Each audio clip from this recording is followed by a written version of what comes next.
I suppose by giving me a broader visual vocabulary. In comic script writing, you're speaking directly to the penciler, so any shared vocabulary for describing scenes and layouts is enormously helpful. I find a lot of inspiration in visual arts as well, not for stories so much, but just in general.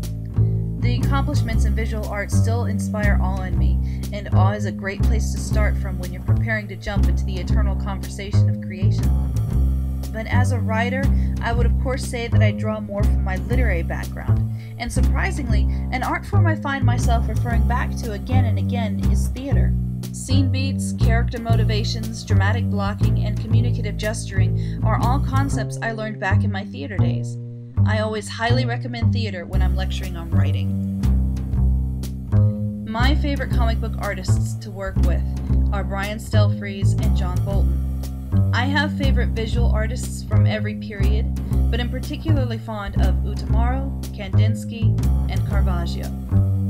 My favorite styles of visual art are Japanese ukiyo-e and woodblock prints, surrealism, Renaissance old masters, and contemporary photography.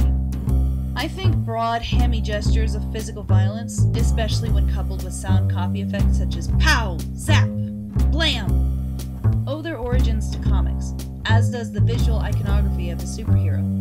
Unfortunately, these images, and the ones used in advertising, refer almost exclusively to mainstream superhero comics, which those of us involved in the medium know to be a small part of what comics can do and are. This varies culturally.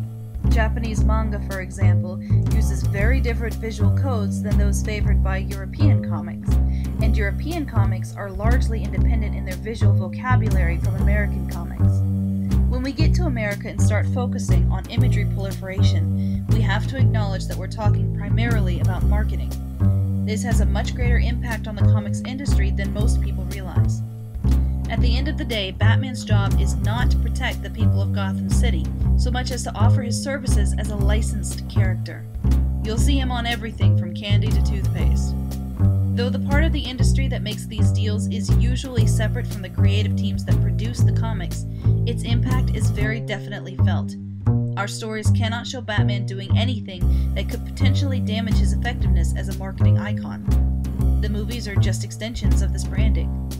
So, the images you'll see channeled through the entertainment industry are the images most effectively associated with marketing deals.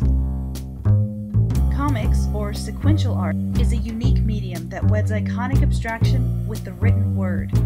As an art form, this can be used to create powerful stories that are both received and perceived by the reader. Some of the best examples of this are comic journalism projects like Palestine and the Photographer, and slightly fictionalized accounts of real events, such as Moss and Persepolis.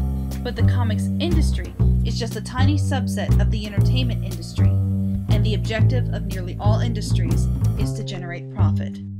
So, if you're asking whether global sharing of visual media helps or hurts comics, then I'd have to say it helps. Any medium that relies as heavily on iconic abstraction as comics does is enormously helped by the proliferation of iconic imagery. When I started traveling to international comic conventions, I was delighted by how universally recognized the bat symbol icon, for example, has become. I can be almost anywhere in the world and immediately communicate the kind of work I do. More importantly, whenever I use that symbolism in my work, I can be assured that it has a strong impact on a huge number of readers. That one icon tells a whole story before I've written a single word. Another example would be the use of the swastika in Moss. One glance at the cover of Art Spiegelman's masterpiece conveys very specific, viscerally received information to a potential reader. At its best, the imagery in comics communicates with and impacts a widely diverse audience. Believe in and commit to your dreams. Don't be afraid to ask for help. Learn about the realities of the industry you're aiming to join and develop your skills to suit that reality. And of course, don't let anyone tell you you can't do it.